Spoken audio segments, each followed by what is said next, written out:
Hi guys, I am Karuna from Vasudev Vidya Mandir, and in today's class we will do chapter 1 of 11th grade and of economics. Chapter 1 topic economic problem, right? So what is economic problem? सबसे पहले economic problem बताने से पहले मैं आपको बता देती हूँ, जब भी कभी you will see the word economy, economics और economic, so ये सारी terms जो है it is related to money. कोई भी जैसे मैं कहूँ if I talk about economic activity, तो वर्ड आ गया economic means it is related to money. कोई भी चीज जहां पर आपको इकोनॉमी वर्ड आए तो वो मनी से रिलेटेड होता है. सो economic problem is a problem of choice involving satisfaction of unlimited human wants out of limited resources having alternative uses. मतलब इकोनॉमिक प्रॉब्लम एक ऐसी प्रॉब्लम है जिसमें हमको चूज करना है. क्या चूज करना है? हमको जो है अपने अवेलेबल रिसोर्सेज को इस तरीके से यूटिलाइज करना है या अवेलेबल रिसोर्सेज को जो है चूज करना है अपनी वांट्स को या फिर ह्यूमन वांट्स को जो है मैक्सिमम सेटिस्फाई करने के लिए. For example if I am having 5 lakh rupees with me, अगर मेरे पास 5 लाख रुपए हैं, then I can use that 5 lakh in multiple options. For example, I can invest it in real estate, I can invest it in mutual fund, I can use that 5 lakh capital in opening my own restaurant etc.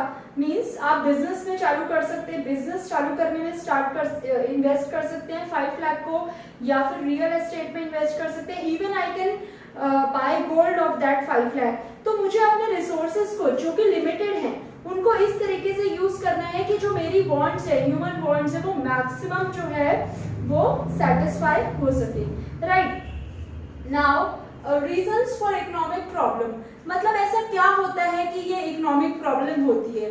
अगर resources scarce होते ही नहीं, अगर हमारी country में या world wide में अगर बात करूं, रिसोर्सेज जो है उनकी शॉर्टेज ही नहीं होती, वो स्केर्स ही नहीं होते, तो कभी भी इकोनॉमिक प्रॉब्लम जो है वो अराइज ना होती ना. फॉर एग्जाम्पल अगर हमारी कंट्री में या फिर वर्ल्ड वाइड लैंड की शॉर्टेज ही ना होती तो हमें कभी सोचना ही ना पड़ता कि इस लैंड में जो है मैं फार्मिंग करूं या फिर मैं कोई अपनी फैक्ट्री स्टार्ट करूं या फिर मैं अपना घर बनाऊं, क्योंकि बहुत सारी लैंड होती, ठीक है ना. बट अब जब हमारे पास रिसोर्सेज लिमिटेड होते हैं तो हमको जो है चॉइस मतलब चूज करना पड़ता है कि हम कौन से ऑप्शंस को जो है सिलेक्ट करें जिससे हमें मैक्सिमम सेटिस्फैक्शन मिले. So first is scarcity of resources. Scarcity मतलब किसी भी चीज की शॉर्टेज हम कह सकते हैं, या फिर लेस अवेलेबिलिटी, कोई भी चीज जो है या रिसोर्स कम क्वांटिटी में अवेलेबल है, या फिर मैं कह सकती हूँ when supply is less than demand. चीजों की डिमांड बहुत ज्यादा है बट उनकी सप्लाई उतनी है नहीं, उनकी अवेलेबिलिटी है नहीं, मतलब स्केर्सिटी ऑफ रिसोर्सेज है, रिसोर्सेज की जो है वो शॉर्टेज है. इसका बहुत अच्छा एग्जांपल मैं बात करती हूँ. फॉर एग्जांपल अगर आप पेट्रोल की बात करते हैं तो पेट्रोल की जितनी ज्यादा डिमांड है हमारी कंट्री में उतना मतलब उसकी सप्लाई नहीं है. क्यों सप्लाई नहीं है उतनी पेट्रोल की? मतलब supply is not equal to demand. Why? Because there is a shortage of petrol, it's a natural resource and उसकी जो है हमारी कंट्री में शॉर्टेज है.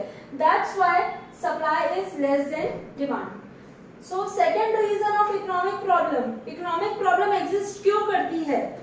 Unlimited human wants. Human wants are never ending, they are unlimited. हम लोगों की wants जो है वो अनलिमिटेड है और human wants differ in priorities. हमारी मतलब वांट्स की प्रायोरिटीज भी अलग है. फॉर एग्जाम्पल पहले मेरी वांट क्या थी कि मुझे जो है एक साइकिल मिल जाए, देन स्कूटी मिल जाए, देन कार मिल जाए. कार आ गई तो अब मैं कहूंगी मुझे एक लग्जरी कार चाहिए. तो मतलब मेरी वांट्स जो है वो अनलिमिटेड है.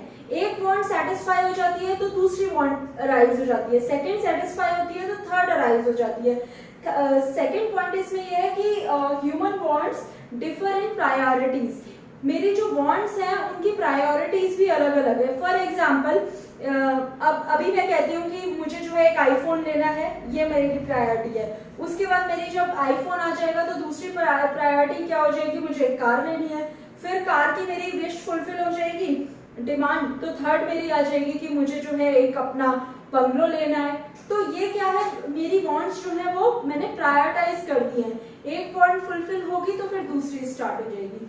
सो we can say that human wants are unlimited. ठीक है ना, ये एग्जांपल के थ्रू आपको समझ में आ गया.